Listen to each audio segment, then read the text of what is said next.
Good morning. It's Friday, and we're here, and it's Friday, and welcome to the Friday Grief Chat. I'm Jill. I'm Deb. That's Deb. I'm Deb, and my cat Oscar is right here. And welcome to Friday Grief Chat, It's where finally we talk Friday. about things that other people don't talk about All the time. all the time. Oh my goodness. You'll notice my room is different because I often broadcast from our 3 season room, and I turned it around. So I got rid of, speaking of grief, you know, the grandkids are all grown up except for one of them, and we don't see that one very often. Hmm. And I decided I was ready to let go of all the kids' stuff in this cabinet right here. Oh my goodness, that's a really big thing. It was. It is. It was really hard. And there was another place that it was all kids' stuff. And I'm like, but I don't want them to go. And so what I did is I did shift it all to the stuff. I got rid of a bunch of stuff, put it outside, and wrote a sign that said free. And then they took the stuff and they took the free sign with the Oh stake and my the gosh. bungee cord. Yeah. So I've been putting stuff out for free a lot out on our lawn. And then I Hmm. shifted from my office work area all the stuff in the cabinet. And I still want to hang a picture above here. You can see I have one picture. I have my and because I like to always say and instead of And but. And there you go. What's new in your world, Jill? it's finally cooled off here. We're below 90 today and below 90 yesterday. And it's just sort of see, and I had to go out to our storage unit last weekend to make space for somebody else to drop some stuff in there temporarily. And I grabbed a bunch of stuff and brought it back, and I've started all the sorting, and it's been a very long time. So I dropped off prom dresses at dry cleaners and told the kids they'll be clean and they can have them to take home. And I've got 3 boxes in my car of stuff that needed to be sorted and go, That's a and lot of stuff. sorted through some stuff of my mom's that has been sitting on a table that just I need to clear it out. Um, and I even tossed 2 of Linda's motorcycle helmets that have been sitting in garages since 2010 because motorcycle helmets actually decay. They So do. it They really break made down. no sense to hold on to them. And they were Mhm. just those, they were personalized, they meant something, but they just can't mean enough to take up space anymore. So it's been the seasons are shifting and I need to do some shifting, and we need to start decreasing the surplus population of stuff. I am, and people don't realize that grieving of stuff, pre-grief, Mhm. serious, because you're thinking about it. Like I know I should do it, but but I don't want to, and it's gonna mean. And so there's all these things people don't realize how that drains you Yeah. and how much pre-thinking. I mean, people don't think about the pre-thinking. that's Mhm. that's what I want to say. I angst over, but if I don't have it here, it won't right be at my fingertips. And the kids are 14, 15, they're going to be 16 this year. Like, really?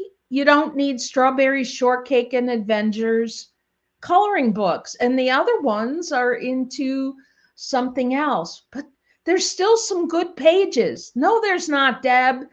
It'll decay. It's not like plastic, It right? needs to go. It Right. Well, needs to go. I've bagged up clothes that I knew just needed to go, and I just finally went. I gave myself 1 hour last week when it was hot out, but I could still be in the house, and collected 2 or 3 big bags of donation clothes and dropped them off because they just needed to go. I find that when I'm working with grief clients, if they can start reducing the clutter, they reduce the clutter in their head, they sleep better, they're more That's organized. mm-hmm. That needs to happen as well. I'm going to give myself a little bit of a break because of long haul COVID. Okay. Yes, It does take longer to think, to organize, to move, and you have to rest more. That right. doesn't mean I have permission to keep all the stuff. So it's starting to go. It, And that's okay. it is. It's okay to rearrange things. It's okay to create space. Mhm. And so many people know I'm also a minister, and so I'm speaking this Sunday. And the two words I'm speaking about are zeal and, passion and enthusiasm. And, I'm drinking my coffee today, looking up a camp song that goes, I'm awake, alert, alive, enthusiastic. And I'm thinking, let's rethink how we're singing this. And the other word is release, and Mhm. otherwise known as renunciation. And Mhm. I learned a long time ago the universe, the whole world abhors a vacuum. And when there is an empty space, we all long to fill it, right? Mhm. And I'm going to use me as an example. When one of my kitty cats would die, I didn't rush out to fill that space with a new kitty cat, even with Right. all the benefits of having a cat, a pet. I didn't rush out. And it's like we've become uncomfortable to have blankness on our walls. Right. And then when you rearrange the house, how many here have ever, it's a transition, right? It From is. one room. Yeah. And someone said to me, isn't it interesting when you start doing one room, you can't just do one room because then you go, oh, well, this would look better over here. And this would look, oh, I could get rid of this stuff. And it's like you got to fill up that space. I say fill that space with a breath first, and don't try to get it all done at once. Be that space your closet, be it a cabinet, be it, uh, you know, be it a person, Mhm. you know, Absolutely. or be it your health. Exactly. And making the space does improve your health. It allows you to sleep, it allows you to think, it reduces depression, it reduces anxiety, right? And I maybe some of it was brought on. We had a huge storm last week. Mm-hmm. Oh my gosh, the rain came down, the winds picked up our umbrellas, and our big giant skeleton dog went flying, and it's 6 feet mounted on metal. It went flying. We were Gee. near tornado winds. And so we had to clean up the yard, and I'm like, okay, well, let's just keep going because it feels better to have things less cluttered. It also probably helped that I'm working with someone who's hoarding right now. So that probably did help. Not a client, not talking about confidentiality, not Right. someone who's a counseling client, but someone who needed assistance. And Mm-hmm. that does remind you that stuff is not that important. You It's know, just stuff.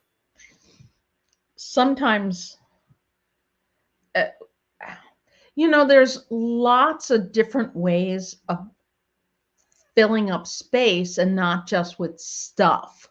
Some people fill up the space with, um, they fill up their time with reading or Mm, watching TV. and there's no spaces in between.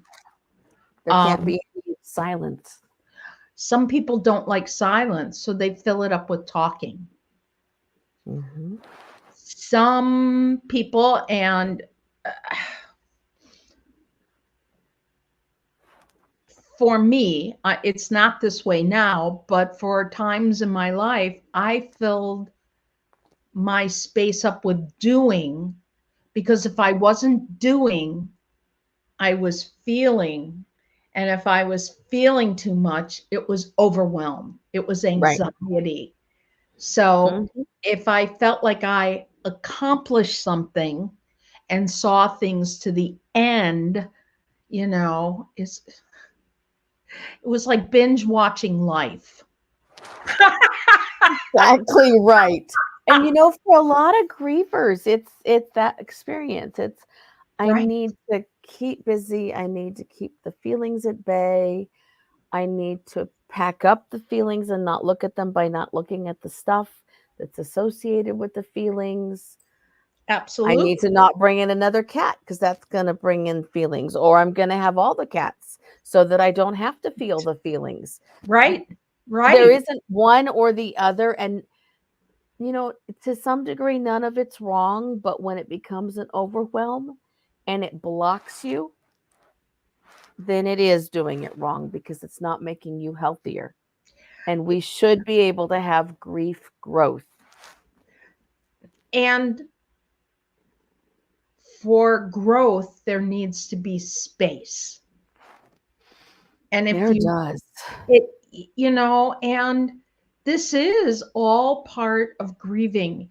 And just so you know, while Jill and I are talking about creating space and creating this and letting go, there is no judgment for people that need to hold on for a while. Absolutely.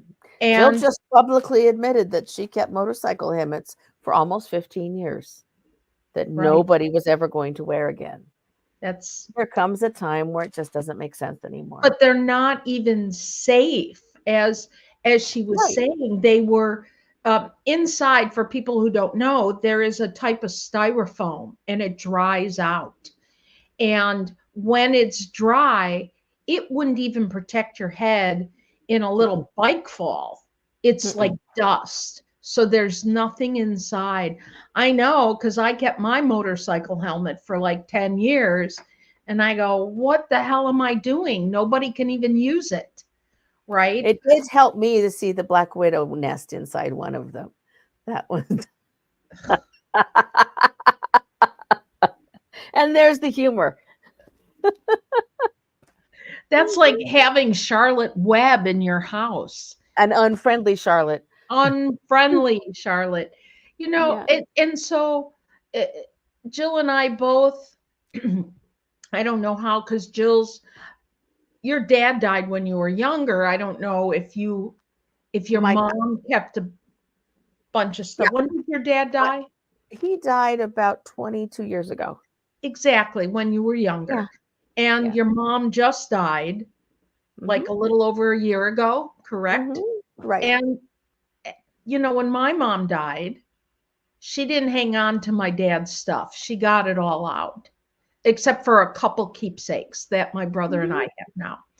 However, um, she kept, because my brother had it or I had it or something for the longest time. Do you know those little kangaroos that they were ceramic kangaroos and they were sort of brown and yellowish. And my dad always kept his keys and his glass cutter in the pouch, which was like, looked like an right. ashtray actually. Mhm. And so my mom had that. And so I got a couple glass cutters and his harmonica after he died. However, when mom died, and we had to move out of the condo and stuff, I had stuff I didn't look at for 5 years. Right. And so, however, that stuff that I kept did not impact my life or my living space. right? Mm-hmm. So Jill and I, when we're talking about getting rid of stuff from when people died, is it impacting the quality of your life? I Right. mean, if you Exactly. hoarding is not the same as being a collector of stuff. Right. My dad's stuff that was left behind was largely the stones. He was a rock hound and he cut the stones and did lapidary work. So I have an amazing array of his rocks, geodes and beautiful stuff. And I've got that mostly out on my patio, scattered amongst my plants. I've Mm-hmm. got some in my office. I've got Mm-hmm. some in the house. Um, and a lot of it went out to other members of the family. Mm-hmm. I have my library card from the bookmobile that he got for me when I was 6. That's in my wallet. It takes up Mm-hmm. no space. I have one of his fishing licenses because it's still on its giant hook that he used to put on his tackle bag. Mm-hmm. Right? Not a lot of stuff, mostly pictures. And the pictures I am keeping because I'm a picture hoarder and I don't make any excuses for it. But the rest of it, not so much. We dispersed it. Right. You have to be able to decide what matters and what doesn't, and sometimes it needs to percolate. Sometimes it needs to find the right home. Right. Exactly. And neither Jill nor I are saying to people, "Hey, just make space, make space, make space." Don't chuck anything for the sake of doing that. Don't tell anyone to do that. Yeah, But if exactly. they ask for help with it, provide them the help and the space that they need. And Mm-hmm. if they just need to hold on to it for a little bit longer, don't criticize. Eventually, hopefully, it will happen. If it starts infringing, I will tell you where it's infringing at our house. I had a bunch of knives. Stacy had knives. My mom had a bunch of knives. My dad had knives in the camper. My grandfather made knives because he was a machinist. Stacy's dad had knives. We have a knife drawer. Just of knives, right? It and it's a full size kitchen drawer. I think it probably has 80 to 90 knives in it. We need to do some sorting. And You know, we've already sorted. We've already gotten rid of a bunch.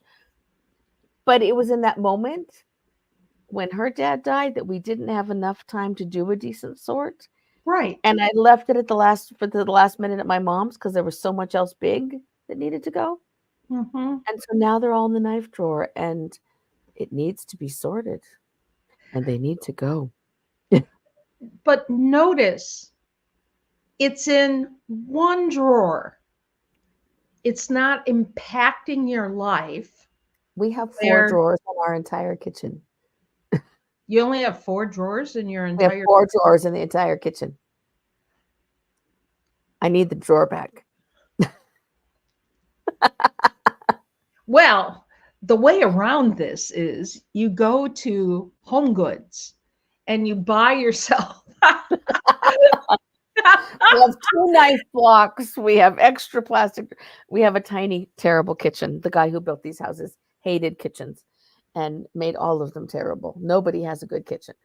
Wendy, who bought my mom's house, keeps calling me and saying, "How did your mom raise a family in this kitchen? I don't know how she prepared a meal because they're all that tiny." So yeah, Wow. having an entire drawer dedicated to knives. Mm-mm. My friend in Italy has a very small kitchen, and I think he has maybe four drawers. I'll have to ask him. We have maybe not that many drawers, but we make it work. So, Yeah, our biggest counter is our stove. uh, okay, maybe It's time for a it's new still kitchen. not impacting your life horribly. Not horribly. It's not the hoard that I'm dealing with somebody else. And Right, it's just a matter of you need to decide what matters and what you need to hold on to for a little bit longer right. and what needs to go right now because it makes no sense whatsoever to keep. It's interesting how it's grief. uh, I think the whole world goes from fullness to loss, fullness to loss, fullness to loss. And that's what I sort of think about when you're really passionate about something, and then that gets done, whatever the event or feeling or writing or whatever. And then there's like a little bit of letdown, right? Right? And just a space. And maybe it's just a space. You create a space by taking a breath and Mm-hmm. then by breathing out. Your heart has a space. It's a millisecond of lub dub, lub dub, lub dub. Or maybe your heart's beating faster, lub dub, lub dub. There's still a space. Everything needs a space. And to to allow that space to exist and not fill it up, that's a little more difficult. Mm-hmm. And creating a space to exist And creating a is space that feels good to you. that's that feels an integrity with who you are. I mean, we've Mm-hmm. all had relationships, um be they a marriage relationship, a sibling, a friend, whatever, where sometimes you just needed a little space. It was always interesting when I would go on vacation with uh, with the kids, right? So I have a bio daughter, and I had my two non-bio kids, right? That's the only difference, non-bio. And when they got home, they were so close, but boom, they all split to different rooms. Right. Then I don't know how many of you with your husbands or wives or whatever, they when you go on vacation, don't you ever feel like you just need a blanket fort for a while? Mm-hmm. Just it was great being together, and it's great to just don't you Have a have to little go to work space. today?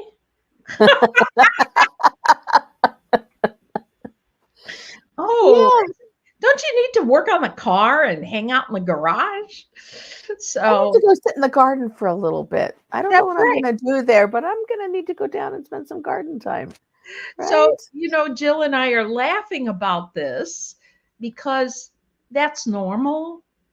It is right and perfect to create space. It is right and perfect to let go. And that's what Jill and I are doing. And speaking of, we had 9/11 this week. We did. Yeah. And And I didn't see as many specials making us watch the towers come down over and over. I appreciated that personally. I I stayed away from it. Whatever I I saw on always do. TV, it's Yeah. I did go somewhat down memory lane, but I didn't Hmm. write about it like what were you doing on such and such Hmm. day. I did like this one, be the person you you were the day after 9/11. 9/12. Hmm. Mhm. And that's something to think about. And yet, much like World War II, Korean War, Vietnam War, the Cold War, and hiding under our desks, there's a whole lot of people that know nothing about Hmm. 9/11, and that is history, We have staff who have master's degrees who don't remember it. right? And it astounds me. I focus more on the moments where we were actively involved with friends who were hunting for people that day before we knew. Mhm. And then the remembrances around the world, the the Eiffel Tower, the the gatherings in all the other countries, You the posted silence one. in the skies, and the one I post is the one Oh, from the palace, yeah, because I have that one goosebumps. always got to me. There's a YouTube video of, Buckingham Palace where the palace guards, for the very first time ever, played the United States national anthem, and there were people gathered around who were clearly from the US and could not get home, and so they were looking for places to gather, and Mhm. they happened to be at Buckingham Palace when the guard came and they played the national anthem. Mhm. Mhm. And it just it struck such a chord. And we missed Stephen's birthday. Wait. It was What? yesterday. Happy birthday, Stephen. Happy birthday, Steve. Oh We my missed it. god. I'm so sorry. I didn't Yeah, even say anything on Facebook cuz I guess I missed it. I was a bad friend. I did not catch Oh, it. I But bet it he doesn't mean we're not was. thinking about you Are you every kidding? day. He's a sweetheart. He He is. is. But yeah, I look at 9/11 as looking at how did we connect with one another? Right. How Right. did we take care of each other? Not the I don't need to imagine the towers again and all of Mm-mm. that's unnecessary. It won't be forgotten, but it's unnecessary to carry as an active part Right. of daily life. Right. And that's part of grief is deciding how you're going to carry memories and how you're going to let go of memories that are hurtful and harmful. And Mhm. how are you going to remember the good things about whatever the event was? Because there are always helpers. There's what is it? Mr. Rogers says, look for the helpers. And, Right. and there were so many stories, and I do enjoy reading those. Like someone who needed to pick up donuts missed what would have happened to them. I mean, these are like guardian angel stories to me. And whether or not you believe in a guardian angel or not, it's, I'm like, wow, how did that person just miss it by that much? Right. How, or as many people say, how am I not dead? How did that happen? How did I miss that accident on the freeway? How did I Exactly. right? Exactly. In our fires out here, there was someone who didn't evacuate in time, Hmm. and a fireman got there and lit everything around them on top and around was on fire, and they ran out and jumped in the truck with their pet and were rescued. Like, there's the helpers and there's the heroes, That's and that's what we absolutely should, in my opinion, what we should hold on to in moments like that. right. Right. Mhm. And it's there's a certain letting go and feeling bad when all your pictures burn up, Oh, yeah. right? Because those are physical evidence of your Right. existence. And yet here you are without your pictures and you still exist. And you existed 40 years before and you'll exist for hopefully another 40. I'm just using 40 as a thing, And but there will be people who shared some of those moments who will have the other half of the pictures. that's right. That's right. Sometimes recreate some of it, Mhm. right? It's entirely possible. We have to find creative ways to recreate those memories, and you're right, Steve. We've lost so much out here, and in Canada, it's so much worse. Oh my gosh, the fires they're having up there. But and in Oregon and in Washington, it feels like the entire western area is on fire right now. It Yeah. really does. But we can recreate some of those memories Mhm.